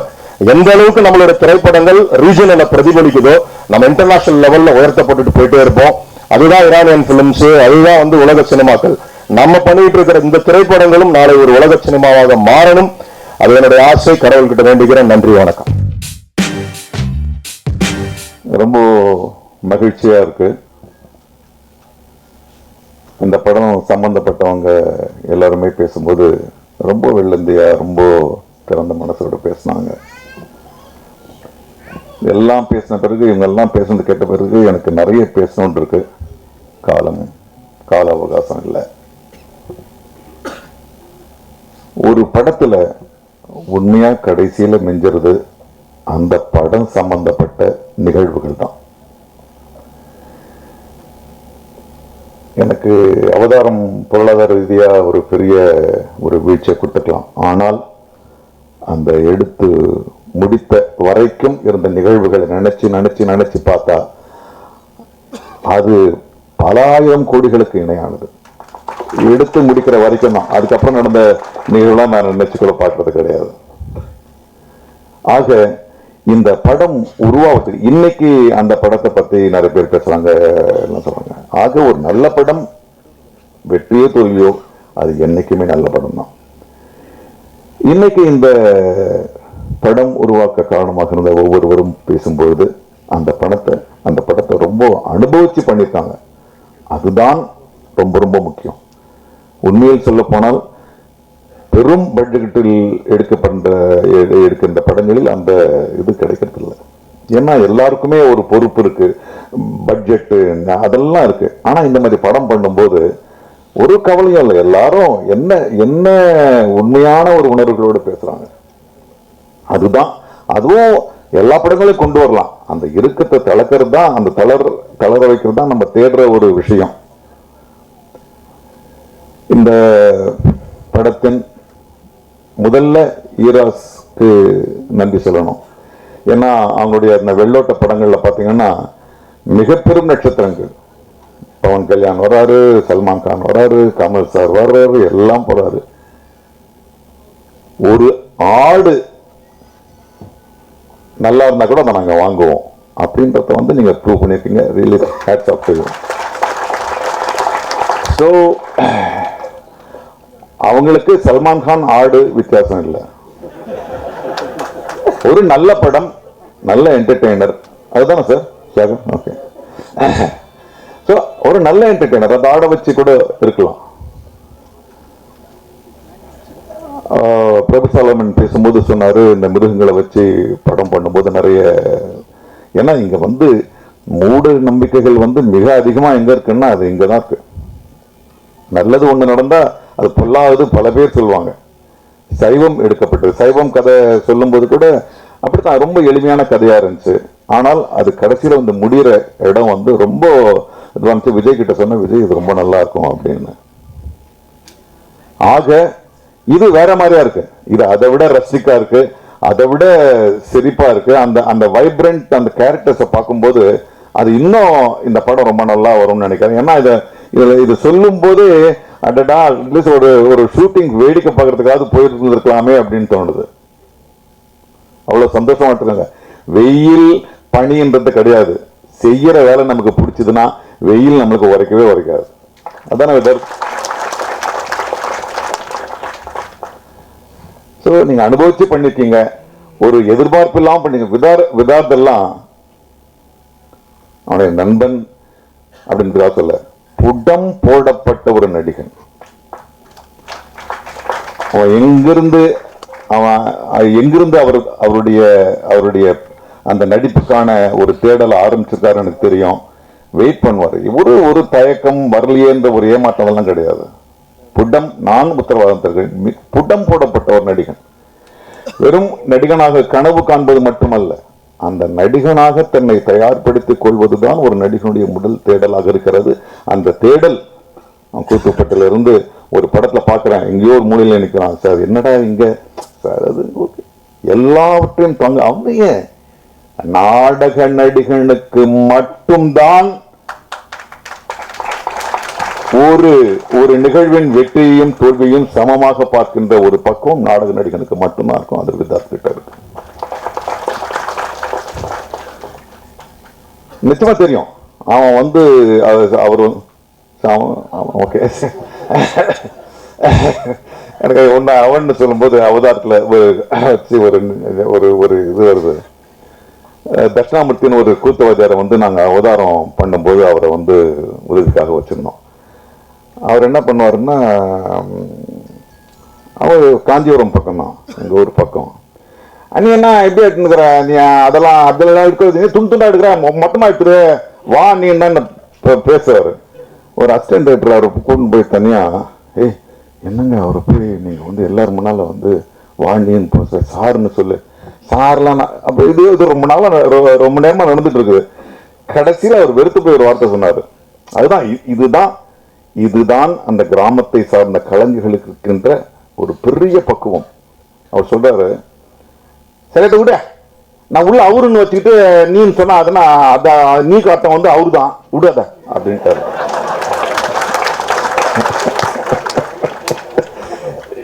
இது ஒரு கூத்துக்காரதான் சொல்ல முடியும். ஆனா நான் அவன் கூப்பிட உரிமை எனக்கு இருக்கு. ஸோ ஆக எனக்கு தெரியும் வித்தார்த் இவங்களை எல்லாம் நிறைய புதுமுகங்களை பார்க்கிறேன், புது நடிகளை பார்க்கிறேன், சினிமாவுக்கு பக்குவப்படாதவங்களை, நாடகத்துக்கு பக்குவப்படாதவங்களை பார்த்துருக்கேன். வித்தார்த், நீ என்ன பண்ணிருப்பேன்னு தெரியும்டா, நீ என்ன பண்ணிருப்பேன்னு தெரியும். அந்த உழைப்புக்காக இந்த படம் ஓடணும்.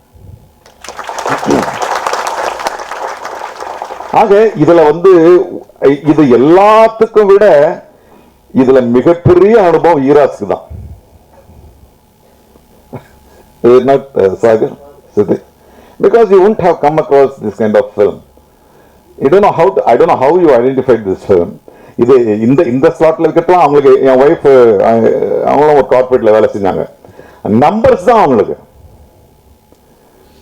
நம்பர்ஸ் தான் அந்த ஜெயில் கைதிகளுக்கெல்லாம் சொல்லிட்டீங்களா? சரி, அதான் நம்பர்ஸ் தான். ஆனால் அதுக்கு நடுவுல இந்த ஒரு ஸ்கிரிப்டுக்கு நீங்க இம்ப்ரெஸ் ஆகி அதை பண்ணி முடிச்சதுக்காக உங்களுக்கு உண்மையாவே தேங்க்ஸ் சொல்லணும். I'm telling you, Iras, you have made films in Hindi and all other language. Tamil, it is different. You cannot expect what kind of films we make. But the big budget படத்தவங்க ஈஸியா calculate பண்ணலாம். இந்த hero இருக்காரு, இந்த heroine போட்டா அது அவரை போட்டா கணக்கு பண்ணலாம். ஆனால் இது இங்கிருந்து வர விஷயம் கிடையாது. இந்த மாதிரி படம்லாம் இங்கிருந்து வர விஷயம். இங்கிருந்து வர ஒரு விஷயத்துக்கு எப்படி கணக்கு போட முடியும், இதுக்கு இவ்வளவுதான். ஆக இந்த மாதிரி படங்கள் அடையாளம் காணப்படணும். அது தயாரிக்கப்படும் போதும் சரி, எனக்கு தெரியும் பல நல்ல படங்கள் எடுக்கப்பட்டு அடையாளம் காணாமல் ஒருத்தர் சரியான வெளியீடு இல்லாமல் அப்படியே காணாம போயிருக்கு. இந்த சூழல்ல நீங்க அருமையான ஒரு இதை நீங்க செலக்ட் பண்ணிக்க, உங்க எல்லாருக்கும் தயாரிப்பாளர்ல இருந்து கடைசி வரைக்கும் உண்மையாவே உப்புமா போட்டு வந்தீங்கன்னா இல்ல நடிச்சிருக்காரா? அவரு நடிச்சிருக்காரா? சரி, அப்படியா? சரி, இவங்க எல்லாருக்கும் என்னுடைய மனதார்ந்த வாழ்த்துக்கள். இதுக்கு முக்கியமான இதை நீங்க கனவு கண்டுட்டீங்க. நீங்க எல்லாரும் சரி, சுரேஷ் வந்து கனவு கண்டுட்டாரு. அவர் வந்து சரி நீ கனவு நனவாக்கன்னு அவர் கொடுத்துட்டாரு. ஆனா இதை நனவாக்குறதுக்கு ஒரு நடுவுல ஒண்ணு இருக்கு, அவனுக்கு படுற பாடு இருக்காரு எனக்கு தெரியும். பிரசாதன் ரமேஷ். ஆனா ரமேஷ் பிரசாத்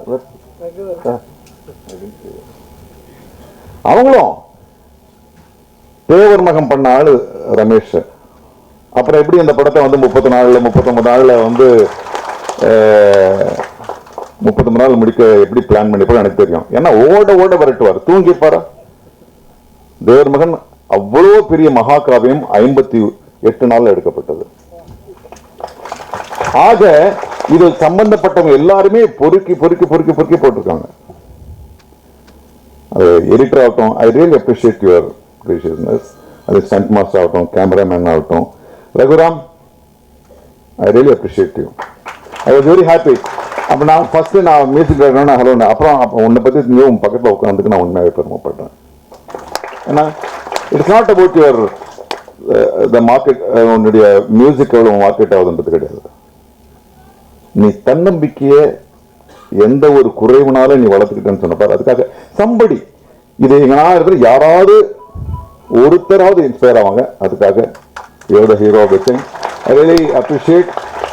ஐ எம் வெரி ஹாப்பி. இந்த மாதிரி படங்கள் வரணும், இந்த மாதிரி சந்தோஷமான நிகழ்வுகள் அமையணும். மீண்டும் எல்லோருக்கும் நன்றி கூறி இந்த படம் குறைந்தபட்சம் ஆட்டுக்கார அலமேலுவை விட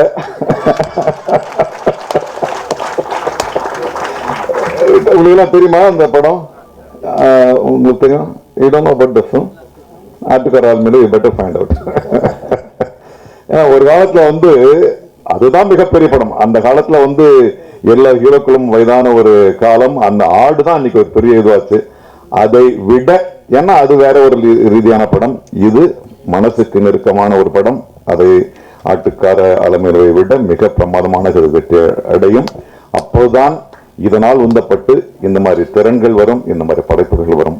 வாழ்க்கை உள்ள